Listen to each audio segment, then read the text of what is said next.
अस्सलाम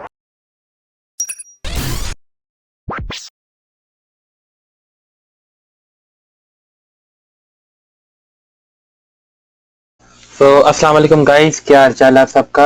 I hope आप सब ठीक ठाक होंगे।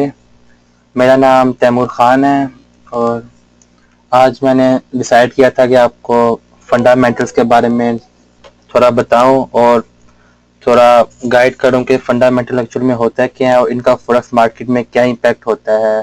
क्योंकि काफ़ी लोग हमारे भाई इसमें तकरीबन उनको इसका नॉलेज नहीं होता, तो उनको ट्रेडिंग में काफ़ी नुकसान होता है फंडामेंटल न्यूज़ की वजह से जो मार्केट में इम्पैक्ट रखती हैं। तो मैंने इस पे काफ़ी डिटेल से प्रेजेंटेशन वगैरह बनाई हैं, तो आई होप कि आप सबको समझ आएगी और आप सबका फ़ायदा होगा। और मैं ये लिखा है इसके बारे में कि मैं ये वेबिनार ऑर्गेनाइज कर रहा हूँ एंड इसका डिटेल से बताऊंगा कि इंपॉर्टेंस क्या होती है फॉरेक्स मार्केट में और वाई आई फाइव वेबिनार और फंडामेंटल। इसमें लिखा है मैंने because fundamental analysis are very deep, ये लॉन्ग टर्म इम्पैक्ट रखते हैं मार्केट में। और जैसे लिखा हुआ है fundamental can be extremely powerful and useful to the first trader.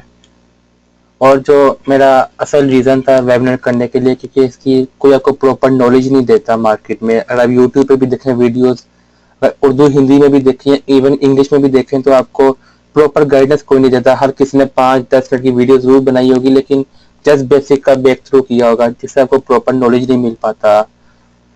तो हम नेक्स्ट स्लाइड की तरफ जाते हैं कि इस ट्रेडिंग और news time is called fundamental trading.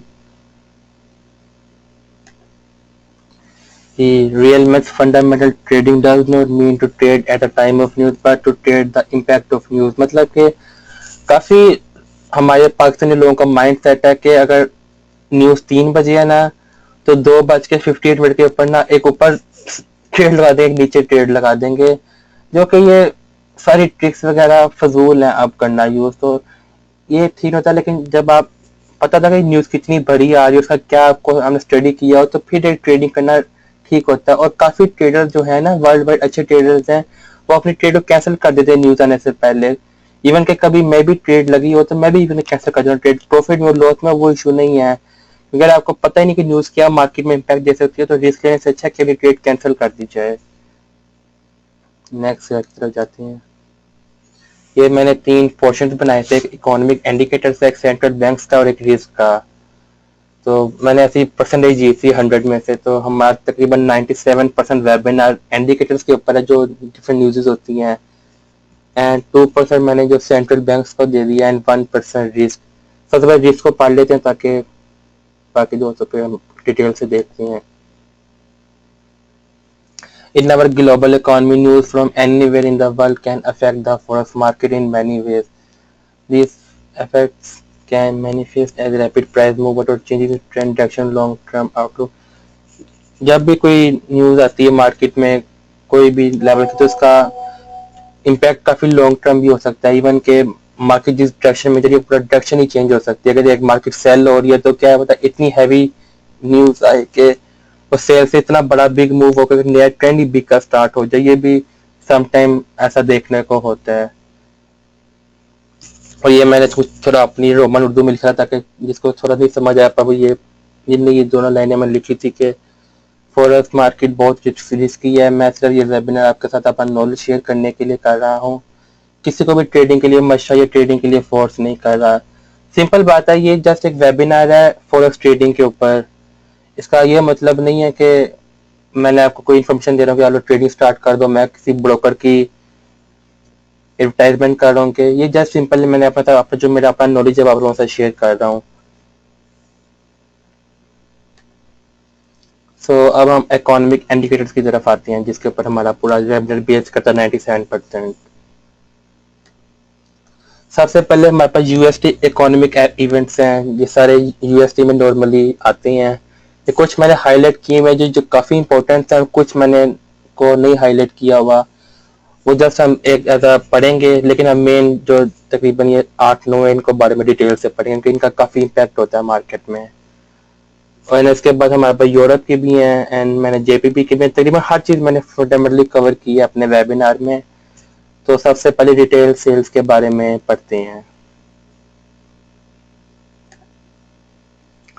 So what is retail cell?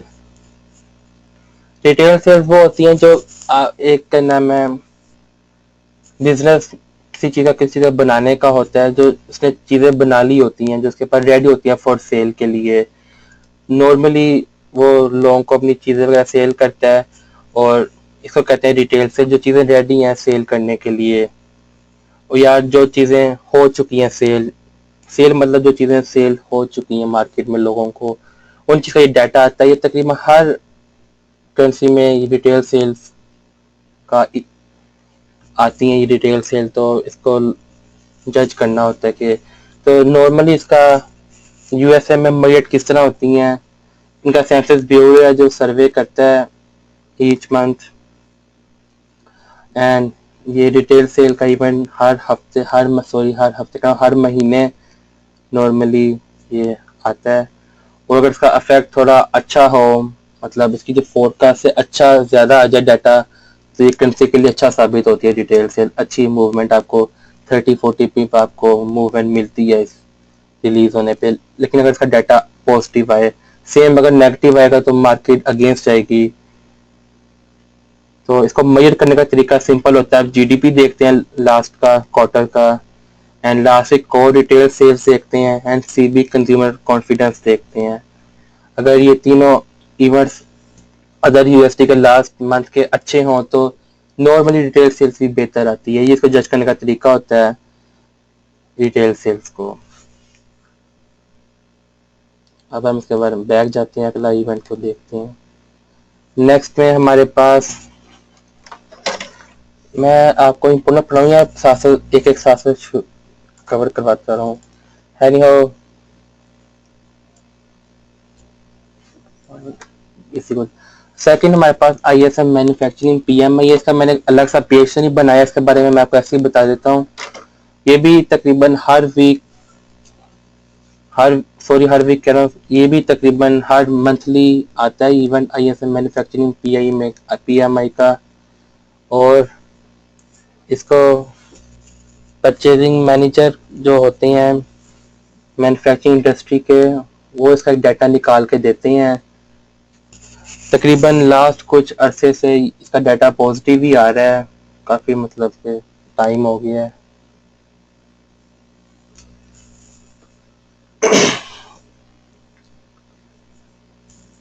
ये से मैन्युफैक्चरिंग पीएमआई एंड, और अगर सेम इसका डाटा अगर पॉजिटिव आए मार्केट में तो बेहतर साबित होता है। और अगर लास्ट कुछ टाइम से इसका डाटा पॉजिटिव ही आ रहा है वैसे। नेक्स्ट हमारे पास है एवरेज हॉर्ली अर्निंग का, तो हम देखते हैं।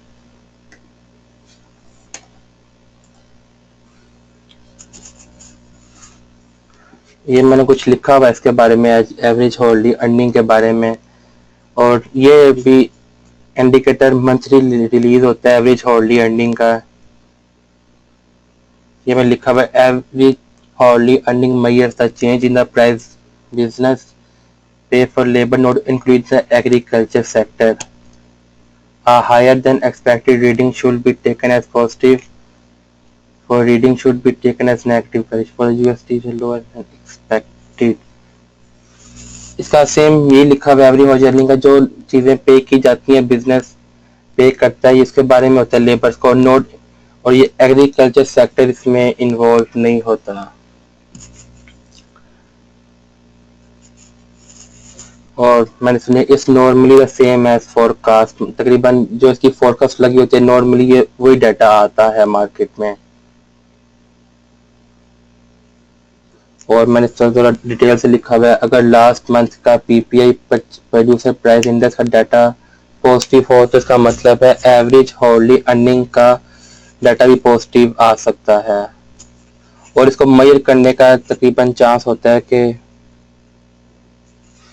लास्ट मंथ की स्पॉट सीपीआई देखी जाती है एंड लास्ट मंथ की पीपीआई। अगर देखें, जैसे मैंने बताया भी है कि लास्ट, तो नीचे में एग्जांपल दिया, अगर लास्ट मंथ की यूएसटी की पीपीआई मंथली की जो 0.1 आई थी पॉजिटिव, एंड कोर सीपीआई भी पॉजिटिव आई थी, तो आप देखेंगे उसी मंथ का डाटा कितना पॉजिटिव आया था एवरेज हॉर्ली एंडिंग का।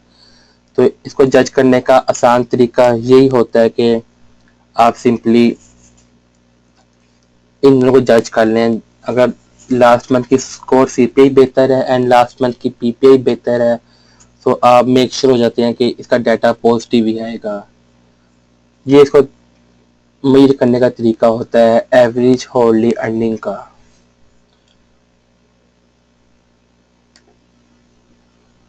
ये हम जो मैंने पेनी बैंक को हम बाद में डिस्कस कर लेते हैं, पहले जिसका मैंने बनाया हुआ है सारा उनको देख लेते हैं, फिर हम इसको मेजर कर लेंगे। ये आई थिंक ठीक रहेगा।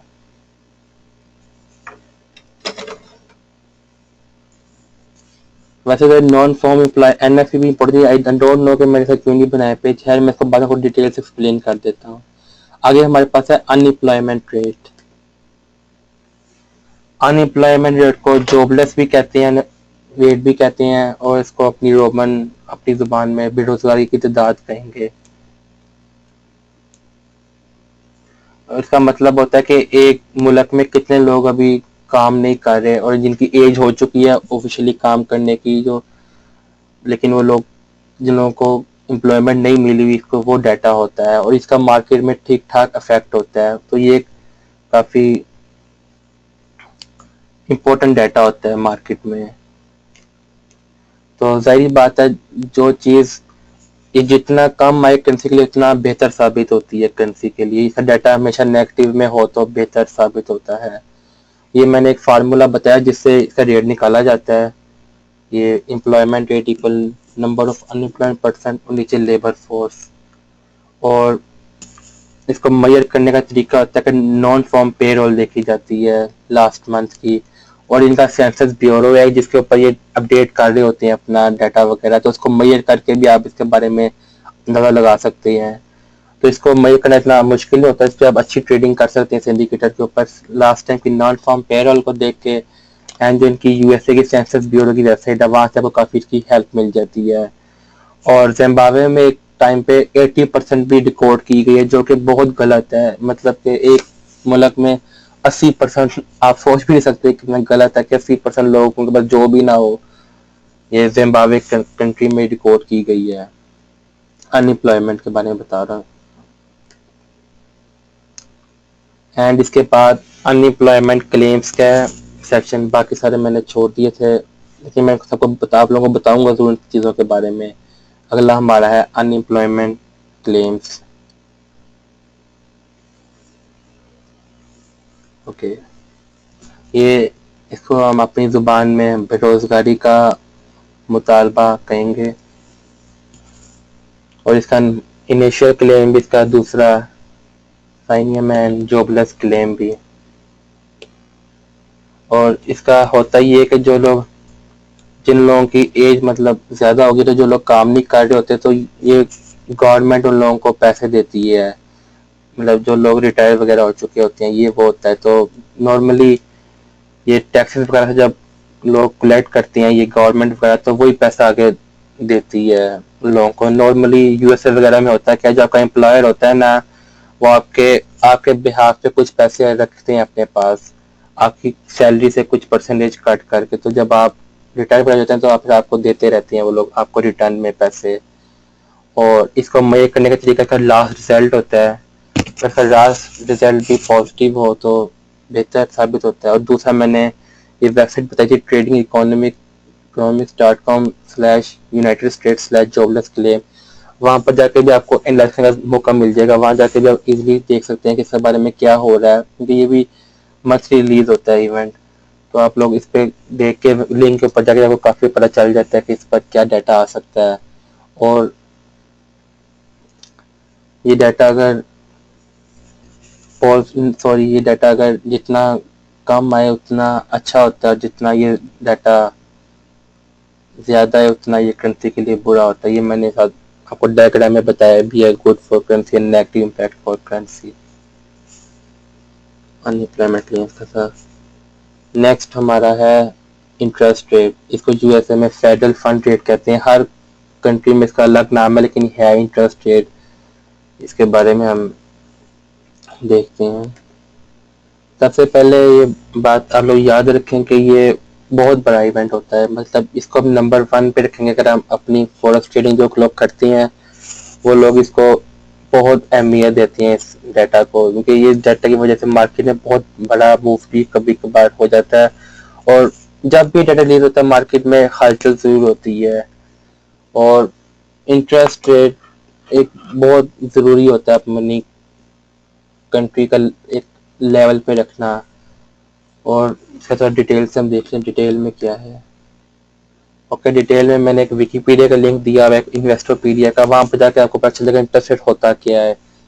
ये जस्ट लिंक्स हैं और कुछ नहीं। और नॉर्मली इसके बारे में होता है कि ये जितना ज़्यादा होना करेंसी उतनी स्ट्रॉन्ग रहती है। लेकिन मैं इस बात से इतना एग्री नहीं भी करता कि क्योंकि जब भी अभी इकोनॉमी अनस्टेबल हो जाती है तो इंटरेस्ट रेट कम किया जाता है इकोनॉमी को स्टेबल करने के लिए, और ये काम सेंट्रल बैंक का होता है करना। एक्चुअल में इंटरेस्ट रेट होता है, एक्चुअल में ये है कि जैसे आप मतलब कि आप लेते हैं किसी बैंक से लोन, तो जो उसके आपके ऊपर आपको इंटरेस्ट देना पड़ता है उसको इंटरेस्ट रेट कहते हैं। जैसे कि हमारे पाकिस्तान में आई थिंक 8 समथिंग है या 8 से ज़्यादा ही है पाकिस्तान में। और इस तरह हर कंट्री का अलग अलग होता है। इस टाइम ब्राज़ील में काफ़ी ज़्यादा है इंटरेस्ट रेट, एंड यूरोप में बिल्कुल ही ज़ीरो लेवल पे इंटरेस्ट रेट है, एंड जापान का नेगेटिव में है इवन के। तो इंटरेस्ट रेट लो किया जाता है जब आपकी करेंसी डिसबैलेंस हुई हो, थोड़ी करेंसी का इतनी पावर में ना हो, जब इंटरेस्ट रेट काट देते हैं अपना कम कर लेते हैं। तो जब करेंसी दोबारा किसी अच्छे लेवल पे स्टेबल हो जाती है तो फिर दोबारा इंटरेस्ट रेट बढ़ा दिया जाता है। जैसे कि अभी लास्ट 2 वीक्स पहले ही इंटरेस्ट यूएसए का इंटरेस्ट रेट रिलीज हुआ था, तो उन्होंने इसको 0.25 से ज़्यादा किया था। तो लेकिन उनकी हेल्थ करेंसी तो उनकी स्टेबल थी, उनका इंडेक्स तब 100 पे था, तो लेकिन मार्केट में यूएस वीक हुआ जब इंटरेस्ट रेट ज़्यादा किया था। उसका मुझे भी रीज़न नहीं पता चला ऐसा क्यों हुआ। मेरी खुद ट्रेड्स यूएसडी के साथ बाय में थी, लेकिन मुझे भी तब लॉस हुआ था। और ये अगर आपका इंटरेस्ट रेट लो रहेगा तो आपकी सीपीआई भी अप रहेगी, आपकी इन्फ्लेशन भी अप रहेगी, आपका जीडीपी भी अप रहेगा और आपकी पीपीआई भी अप रहेगी। और इसको मेजर करने का तरीका एक सीपीआई होती है। और आप ये देखें क्या नाम है, ये 2007 में अगस्त के मंथ में यूएसडी का इंटरेस्ट रेट 5.25 था, और उन्होंने फिर लगातार अपना कम करते गए तो 2 के लेवल पे आकर उन्होंने फिर तक कम किया था 2.00, मतलब पूरा एक साल वो लगातार अपना इंटरेस्ट रेट कम करते रहे थे। तो जिस टाइम पे वो इंटरेस्ट रेट कम कर रहे थे तब आप देखेंगे ये यूएस डॉलर इंडेक्स तब 80.95 पे था, और लगातार डॉलर वीक होता रहा था जब तक ये अपना इंटरेस्ट रेट कम कर रहे थे। तो जैसे ही ये इंटरेस्ट रेट उन्होंने 2 पे लगे अपना छोड़ा, तो उसके बाद बहुत बड़ा इंडेक्स में मूव हुआ था, मगर यूएसडी बहुत पावरफुल हो गया था जब 2 पे आ गया था। तो फिर उन्होंने 2 से और कम किया था इंटरेस्ट रेट, एंड अब अगेन थोड़ा बढ़ा रहे हैं जब से भी ट्रम्प की गवर्नमेंट आई है ना, जब से रिपब्लिकन ने विन की है, तो तब से इंटरेस्ट रेट पहले भी बढ़ा था यूएसडी का, एंड अगेन अभी बढ़ा था। इंटरेस्ट रेट चेंज करने का रीज़न क्या होते हैं? रीज़न बैंक्स होते हैं, टैक्सेस होते हैं, इकोनॉमी अगर डिसबैलेंस हो गई हो तब भी होता है, इन्वेस्टमेंट का रिस्क, क्योंकि फॉरेन इन्वेस्टर पे इन्वेस्ट नहीं कर रहे होते अगर इंटरेस्ट रेट बहुत ज़्यादा हो, अल्टरनेटिव इन्वेस्टमेंट है, deferred consumption and political short term gain, और वो रहने दें। तो इंटरेस्ट रेट को नॉर्मली इसकी हमेशा पहले फोरकास्ट लग जाती है, अगर इसमें कम या ज़्यादा होना चाहिए, और 90% जिसकी फोरकास्ट होती है उसी के मुताबिक का डाटा आता है इंटरेस्ट, क्योंकि ये हर बारी चेंज नहीं होता इंटरेस्ट रेट। ये कभी कभी पूरा पूरा साल इंटरेस्ट रेट चेंज नहीं होता, लेकिन नॉर्मली जब भी इंटरेस्ट रेट चेंज होता है नॉर्मली गुड फॉर करेंसी के लिए होता है। ये इसका डाटा जैसा भी आए ना, नॉर्मली करेंसी को पावर में लेकर जाता है इंटरेस्ट रेट, इवन के सेम भी है डाटा। सो नेक्स्ट हमारे पास है सीपीआई। सीपीआई को देख लेते हैं। ओके, कंज्यूमर प्राइस इंडेक्स के बारे में दोस्त की थोड़ी छोटी छोटी सी डेफिनेशंस लिखी हुई हैं। एक है the monthly measurement of consumer item purchase for just about everything you buy, measure of the overall cost of goods and services bought by a typical consumer. Consumer हम लोग होते हैं जो लोग चीज़ें यूज़ वगैरह करते हैं, वो कंज्यूमर कहते हैं। नॉर्मली इसका मैंने लिखा हुआ है कि लोगों ने कितना पैसा खर्च किया है, मतलब लोग बाइंग पावर क्या है मार्केट में, इसके बारे में ये इसका डाटा ये प्रेजेंट करता है कि मार्केट में लोग की खरीद लोग कितना खरीद रहे हैं, लोगों के पास कितनी बाइंग पावर है। और नॉर्मली अगर अभी सीपीआई अप होते हैं तो अभी इन्फ्लेशन भी अप जाती है, और ये इन्फ्लेशन बहुत बड़ा टारगेट होता है इकोनॉमी के लिए, मुल्कों के लिए, कि अपनी इन्फ्लेशन लेवल पे लेकर आना। अभी भी यूएसए, यूरोप एंड इंग्लैंड, ये सब अपनी इन्फ्लेशन को बढ़ाना चाह रहे हैं। सबका टारगेट 2 है इन्फ्लेशन का, लेकिन सबके भी कम है। तो इन्फ्लेशन ज़्यादा हो तो तब भी बुरी साबित होती है करेंसी के लिए, कम हो तो तब भी ठीक नहीं होती। तो इन्फ्लेशन हमेशा लेवल पे नहीं चाहिए, ताकि जो जिन लोगों ने आपके जिनकी बड़ी बड़ी कंपनियां आपके मुल्क में, वो भी खुश रहें एंड इतनी महंगाई भी ना हो जाए कि लोग बाई ना कर सकें। तो इन्फ्लेशन आपको हमेशा अपने लेवल पे रखनी पड़ती है। ये जितनी ज़्यादा होगी उतनी बहुत बुरी होती है करेंसी के लिए, कम भी बुरी होती है करेंसी के लिए। और इसको मेजर करने का तरीका होता है कि आप पीपीआई देखते हैं, लास्ट मंथ के डिटेल सेल्स देखते हैं।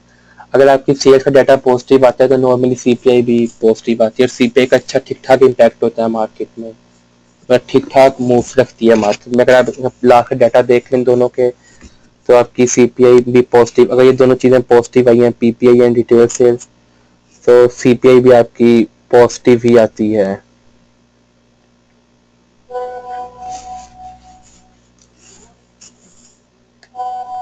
तो नेक्स्ट में हमारे पास है जीडीपी।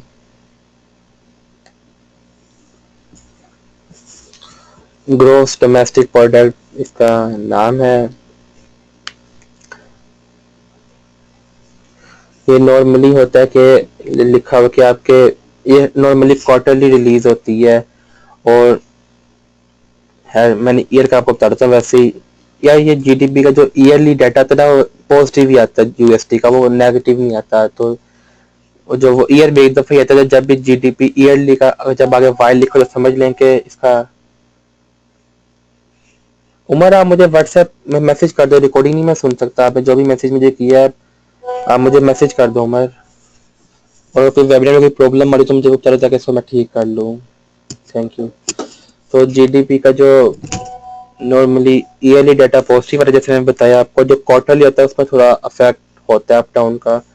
तो जीडीपी होता है ये कि जो आपने पूरे क्वार्टर में चीज़ें बनाई होती हैं, आपके जीडीपी सबको देखा जाता है कि आपने कितनी प्रोड्यूस की है मुल्क ने चीज़ें। तो इसका डाटा जितना अच्छा होता है करेंसी के लिए बेहतर साबित होता है, और इसको मेजर करने का तरीका होता है कि आपको एक्सपोर्ट देखते हैं, अपनी अपनी डिटेल से देखते हैं एंड इन्फ्लेशन देखते हैं। अगर तो उस क्वार्टर की तकरीबन ज़्यादातर चीज़ें पॉजिटिव आई उन दिनों में से, तो आप समझ लेंगे जीडीपी भी क्वार्टर का पॉजिटिव ही आएगा। रिटेल सेल इसमें अहम किरदार अदा करती है। रिटेल सेल आपकी तकरीबन 3-4 महीने की पॉजिटिव आ रही, तो उसके बाद जब डाटा आएगा जीडीपी का क्वार्टरली, तो वो भी काफ़ी बेहतर आएगा। नॉर्मली मैंने आपको मेजर करने का तरीका ऐसे बताया, क्योंकि लोगों को मेजर करने का तरीका नहीं पता होता है कि इनको मेजर कैसे करना है। तो काफ़ी लोगों का ये क्वेश्चन होता है कि यार हम न्यूज़ आने से पहले किस तरह देखें, मार्केट को मेजर करें। तो उसका तरीका यही होता है जो मैंने तरीके बताए हैं, इन्हीं से आप मेजर करते हैं। मैं तो इन्हीं से करता हूँ, काफ़ी दुनिया इन्हीं चीज़ों को देख के फंडामेंटल ट्रेडिंग करती है। ये मैं नीचे लिंक दिया हुआ है IMF.org, external pubs, FT, fan, basic, GDP, HTM, ये आप स्क्रीनशॉट ले लें, नहीं तो मैं आपको बाद में प्रेजेंटेशन दे दूंगा, तो आप देख लीजिएगा इस लिंक में। उन्होंने काफ़ी बताया हुआ है जीडीपी के बारे में। और आगे हमारे पास है non farm payroll.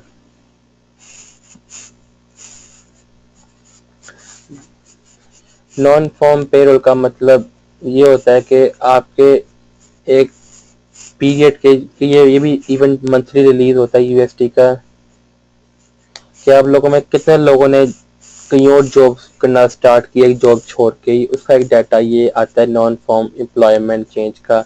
Non farm का मतलब है कि नॉन फॉर्म फॉर्मिंग जो एग्रीकल्चर चीज़ें उनको उससे रिलेटेड नहीं होती, इसलिए नॉन फॉर्म कहते हैं। और एम्प्लॉयमेंट चेंज, कि कितने लोगों ने चेंज की। और इसके बाद लिखा it's a common list of its employ but it's a term to common use to refer the total amount of money that a company pays. और नॉन फॉर्म पेरोल को, इसको एनएफपीपी कहते हैं। इसको मेजर करने का तरीका यही होता है कि लास्ट या आईएसएम में नॉन मैन्युफैक्चरिंग पीआई में देखते हैं और आईएसएम मैन्युफैक्चरिंग पीएमआई देखते हैं। तो अगर ये दोनों डाटा पॉजिटिव हैं तो क्वाइट श्योर कि नॉन फॉर्म पेरोल भी एनएफपी भी जरूर पॉजिटिव ही आएगी। ये तरीका है नॉन फॉर्म एनएफपी को एनालाइज करने का। बैठ जाते हैं। आई थिंक मैंने नॉन फॉर्म पेरोल को ऊपर भी लिख दिया था शायद। Okay, non farm employment change है।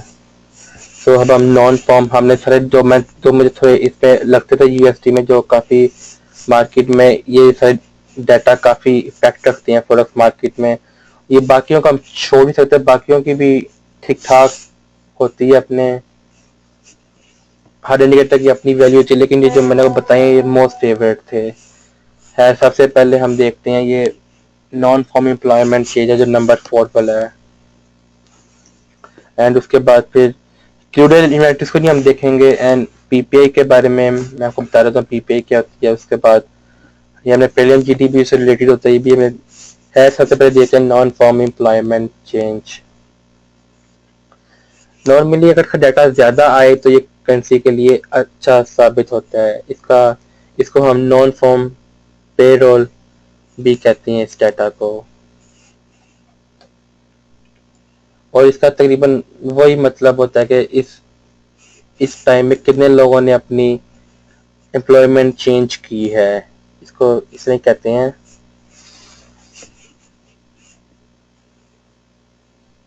और आगे आईएसएम नॉन मैन्युफैक्चरिंग पीआईएम है। लास्ट तो कुछ टाइम्स का डाटा पॉजिटिव आ रहा आईएसएम नॉन मैन्युफैक्चरिंग पीआईएम का। तो लास्ट जो 3-4 डाटा थे यूएसडी में वो ये पॉजिटिव ही आया था। और ये भी तकरीबन हर महीने रिलीज होता है। और ये जितना करेंसी के लिए अच्छा है तो उतना ही करेंसी को पावरफुल करता है आईएसएम नॉन मैन्युफैक्चरिंग पीआई में को। और ये तकरीबन नॉर्मल जो होते हैं परचेजिंग सर्विस वगैरह उनमें देखा जाता है डाटा। और जितना डाटा अच्छा है तकरीबन पूरे यूएससी में से 400-500 परचेजिंग डिपार्टमेंट है जहाँ का डाटा लिया जाता है और उस बेसिस पे ये बनाया जाता है और उसका डाटा रिलीज होता है। इसके इनका एक सेंसस ब्यूरो यूएससी का, वहाँ पे इसका अपडेट काफ़ी आ रही होती है इसके बारे में, आप वहाँ पे जाके देख सकते हैं। इसके बाद हमारे पास पीपीआई थोड़ा थोड़ा क्या नाम है स्ट्रॉन्ग चीज़ है जिसको हम पढ़ते हैं। बाकी तो इतनी मतलब इम्पैक्ट नहीं रखती मार्केट में। पीपीआई जरा जिसके बारे में अलग से पेज बनाना चाहिए था थोड़ा सा करके, लेकिन मैंने नहीं किया। और ये पीपीआई भी यूएसडी का तकरीबन लास्ट कोई पिछले साल से ना, ये जो लास्ट ईयर गुजरा ये काफी पॉजिटिव आ रहा है। और इसको कहते हैं प्रोड्यूसर प्राइस इंडेक्स कहते हैं। और ये भी हर महीने रिलीज होता है। और जितना ये बेहतर साबित आय करेंसी के लिए उतना ही अच्छा साबित होता है। इस पर भी पीपीआई में भी तकरीबन आपको ठीक ठाक मूव मिलती है देखने के लिए, जिस तरह पर मैंने आपको सीपीआई के बारे में बताया था। और इसका होता है कि प्राइस में कितना डिफरेंस आ रहा है, जो चीज़ें सेल कर दी गई हैं और फिनिश गुड्स में जो टाइम होता है उसमें इसको रिकॉर्ड किया जाता है जो पीपीआई है। एंड इसके बाद हमारे पास आई थिंक और तो हमारे पास यूएसडी में कोई इम्पोर्टेंट नहीं है इवन इनके अलावा। बिल्डिंग परमिट्स इतना इम्पोर्टेंट नहीं है। कोड सी पे से भी कोई रिलेटेड होता है। हम नेक्स्ट की तरफ जाते हैं नेक्स्ट। और आगे हमारे पास यूरो के इकोनॉमिक इवेंट्स हैं। इसमें सबसे पहले हमारे पास मिनिमम बिड रेट है। ये भी सेम जैसे कि पीछे यूएसडी में फेडरल फंड रेट्स नाम था, इसमें मिनिमम बिड रेट है। हाई इंटरेस्ट रेट मैंने आपको इंटरेस्ट रेट के बारे में काफ़ी डिटेल से बताया यूएसडी का। सेम इसका भी वही हिसाब है। इसका इस टाइम इनका इंटरेस्ट रेट 0 है और 2008 में इसका 4% था। मतलब कि इन्होंने अपना इंटरेस्ट रेट कितना कम किया। और अभी तक जब लास्ट मारियो द्रागी जो इनका यूरो का जो बैंक का हेड है, उसने जब स्पीच की उसने यही कहा था कि उन्होंने भी स्टिल अपना इंटरेस्ट रेट 0 पे रखा। हालांकि यूरो अब बढ़ा सकता है इंटरेस्ट रेट थोड़ा, लेकिन उन्होंने स्टिल अपना 0 पे रखा हुआ इंटरेस्ट रेट। आगे हमारे पास है जर्मन इन्फो बिजनेस क्लाइमेट। ये भी जितनी करेंसी के लिए डाटा जितना पॉजिटिव है उतना करेंसी के लिए अच्छा साबित होता है। और पूरे यूरोप में से तकरीबन 7,000 का बिजनेस है जहाँ से इसका डाटा लिया जाता है निकालने से पहले। और ये तकरीबन जितने होलसेलर्स होते हैं, जितने रिटेलर्स होते हैं, जितने मैन्युफैक्चर कंपनीज होती हैं, सब का डाटा लिया जाता है एंड इसका डाटा निकाला जाता है। नॉर्मली इसकी डाटा इतना पॉजिटिव नहीं आता, लेकिन फिर भी इसका इतनी ये बहुत कम वैसे डाटा देखने को मिलता है यूरोप के, लेकिन इसकी भी थोड़ी अहमियत है। और अगर फिर जीडीपी एंड ये G20 मीटिंग, इसको ग्रुप ऑफ 20 भी कहते हैं। इसमें काफ़ी मुल्क शामिल हैं, जिसमें सऊदी अरेबिया भी आता है एंड इंडिया भी आई थिंक सो इसमें है G20 में, ग्रुप ऑफ 20 में। फिर ये जर्मनी आता है, ऑस्ट्रेलिया आता है, रशिया भी इसमें शामिल है एंड इसमें तुर्की भी शामिल है। ये सारे मुल्क ग्रुप ऑफ 20 में आते हैं। तो नॉर्मली इनकी मीटिंग होती है तो इनके टॉप के जो गवर्नर होते हैं बैंक के वो आते हैं एंड टॉप जो फिनेंशियल्स होते हैं वो आते हैं मीटिंग में एंड थोड़ा माहौल ही बनाते हैं एक तरीके से अपनी मीटिंग में, ये कहूँगा। तो ये तकरीबन ये यूरोप में भी शो होती है एंड सेम यूके में भी मेंबर इसका G20 का। तो जब यूके में भी फिर इसकी इवेंट शो होता है। आगे हमारे पास JPP के इवेंट्स हैं। जैसा से कि मुझे शायद कोई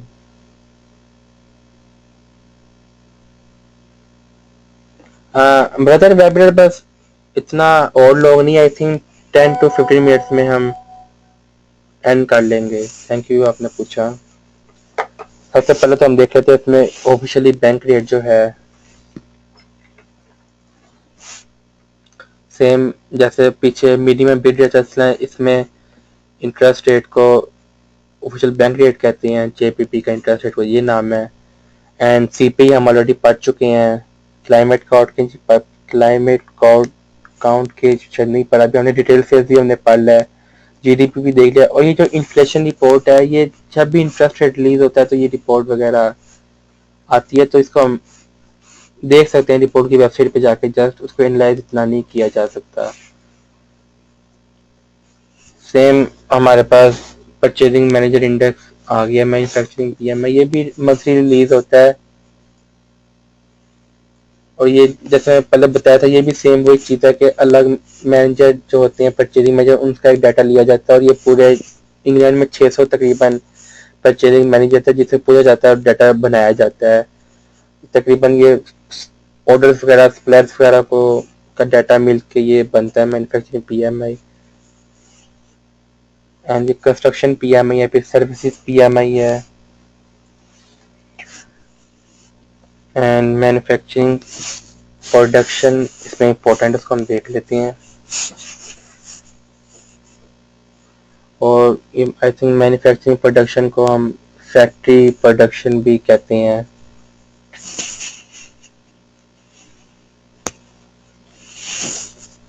और उसका होता है कि आपने कितनी चीज़ें मैन्युफैक्चर की हुई हैं, कितनी चीज़ें रेडी हैं फॉर सेल के लिए, उसको ये कहते हैं मैन्युफैक्चरिंग प्रोडक्शन। ये भी डाटा मंथली रिलीज होता है। एंड इसके बाद हमारे पास है CP, हमने देख ली है। और JP में कोई और इतना, और आप ये बात रखें, ये तकरीबन हर महीने ना इनकी न्यूज़ आती है। ये manufacturing PMI, construction PMI, service PMI normally इन सब का डाटा पॉजिटिव होता है, अगर इसमें डाटा नेगेटिव है तो नेक्स्ट डाटा भी नेगेटिव टोटली होते हैं। ये एक जैसे बात बता रहा हूँ आपको, क्योंकि अगर मैन्युफैक्चरिंग पीएमआई नेगेटिव है तो कंस्ट्रक्शन पीएमआई या सर्विस पीएमआई नॉर्मली नेगेटिव ही आते हैं। तो नॉर्मली ये स्टार्ट में आते हैं और ये मार्केट में अच्छा तीनों इवेंट इम्पैक्ट रखते हैं मार्केट में। और ये जापान के इकोनॉमिक इवेंट्स हैं कुछ, ये पॉलिसी रेटिंग का इंटरेस्ट रेट कहा जाता है, और ये मॉनेटरी पॉलिसी स्टेटमेंट ये सेम जैसे उनकी थी, ये वेबसाइट पर चेक कर सकते हैं, कोई रिलाइज नहीं किया जा सकता। एंड जीडीपी हम पढ़ चुके हैं, रिटेल सेल भी हमने सबसे पहले रिटेल सेल भी पढ़ा था। तो ये सबसे पहले इनका है जीडीटी प्राइस इंडेक्स, ये ग्लोबल डेयरी ट्रेड कहती हैं इसको, वैसे इनके एलजीडी में डेयरी का, न्यूजीलैंड में सॉरी डेयरी का काफी कुछ काम वगैरह है। तकरीबन ये होता है कि उनके ये डेयरी का उनके कंट्री में बहुत काम है, तो इसका डाटा एनजीडी के लिए काफी अच्छा इम्पैक्ट रखता है। तो नॉर्मल का मतलब ये होता है कि कितनी चीजें सोल्ड हुई हैं इनकी, मतलब कितना इनका, कितने लोगों। आवाज नहीं आ रही उमर आपको मेरी? मुझे उमर का मैसेज आया कि आवाज नहीं आ रही। उमर आप बताओ आवाज आ रही है आपको? क्योंकि मेरे में सब कुछ ओके आई थिंक, मुझे नहीं पता कि मेरी आवाज क्यों नहीं आ रही आपको।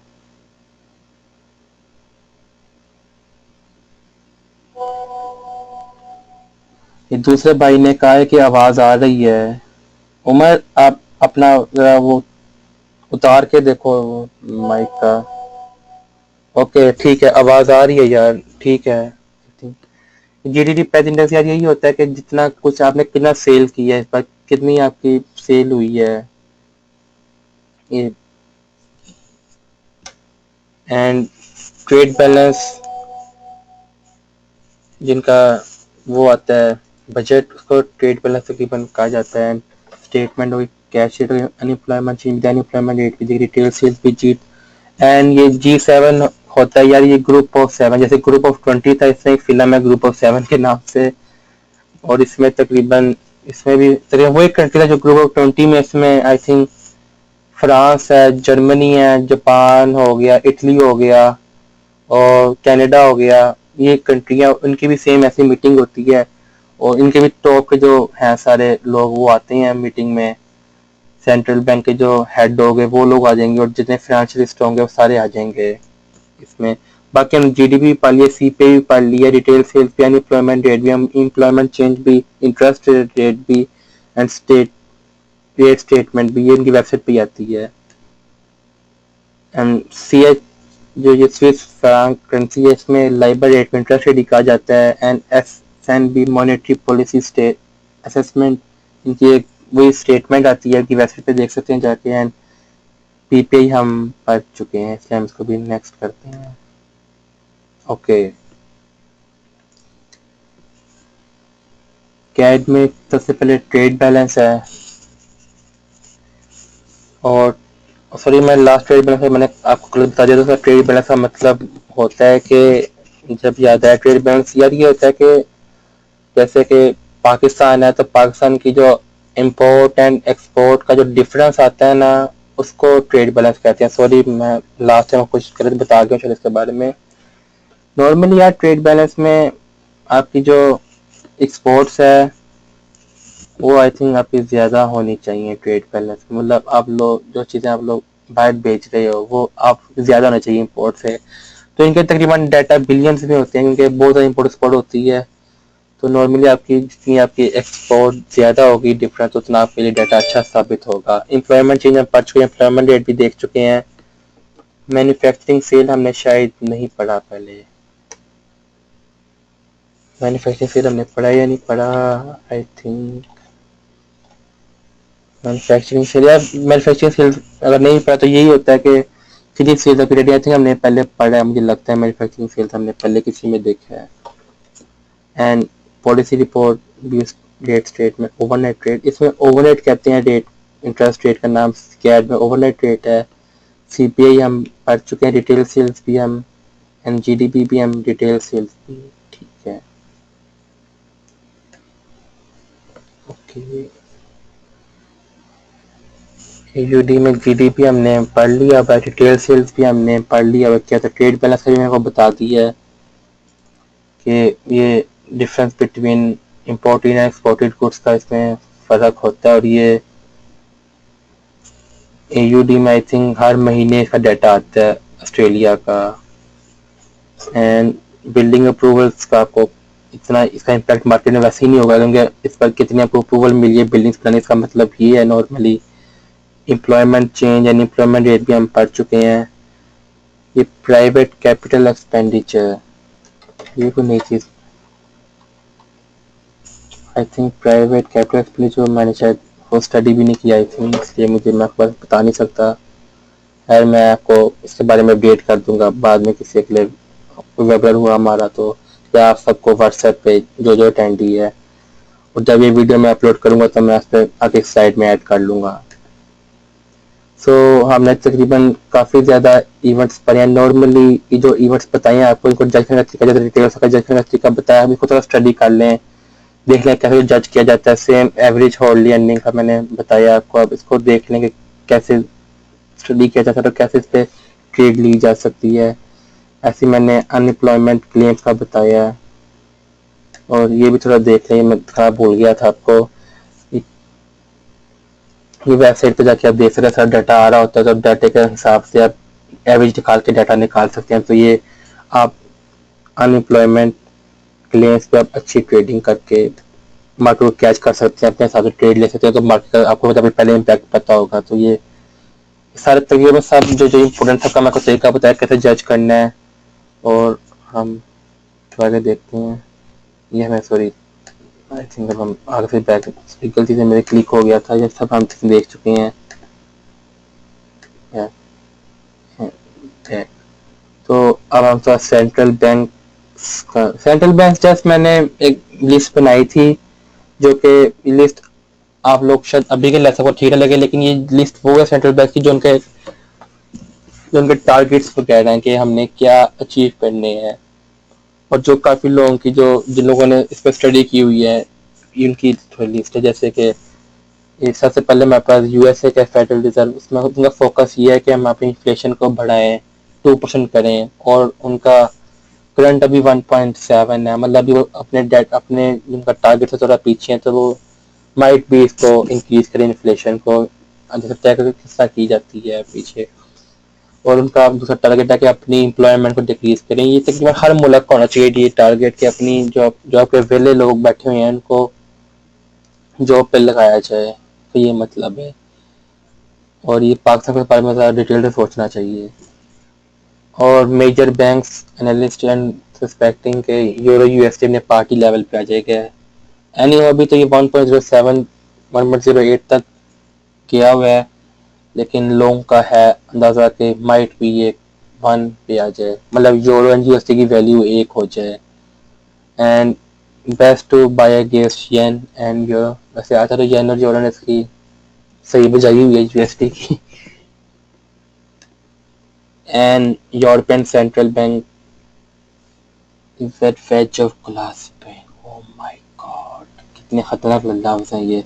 एनीहो इनका फोकस है कि अपनी इन्फ्लेशन को भी 2 पे लेकर आना, और उनका करंट इन्फ्लेशन अभी काफ़ी ख़राब है, इनको बढ़ानी चाहिए, क्योंकि ऐसे इन्वेस्टर्स के लिए काफ़ी बैड इम्पैक्ट होता है। जितनी इन्फ्लेशन अगर आपके 2 से भी कम होना, जैसे 0.6 की इन्फ्लेशन, इनको बढ़ानी चाहिए अपनी, और करेंसी इनकी बहुत स्ट्रॉन्ग होगी इसे बढ़ाने से।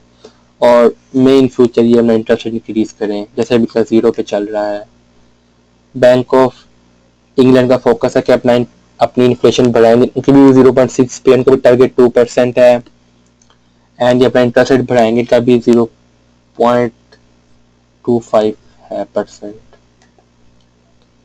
एंड ये कुछ वेबिनार था, हमारा छोटा सा वेबिनार था तकरीबन 40-45 मिनट्स का। इस पर मैंने जल्दी जल्दी क्योंकि काफ़ी लॉन्ग वेबिनार भी हो जाए ना, तो वो भी अच्छा ही लगता, सुनने में मज़ा नहीं आता। तो खैर मैंने तकरीबन कहा था कि घंटे में वेबिनार ख़त्म कर लूँगा और मैंने काफ़ी चीज़ें टेस्ट कराई। मैंने पूरा वेबिनार ये मेरे से 3-4 दिन मिले थे इस पे काम करने के, स्लाइड्स वगैरह बनाने के लिए, उसमें इतना ही हो पाया था।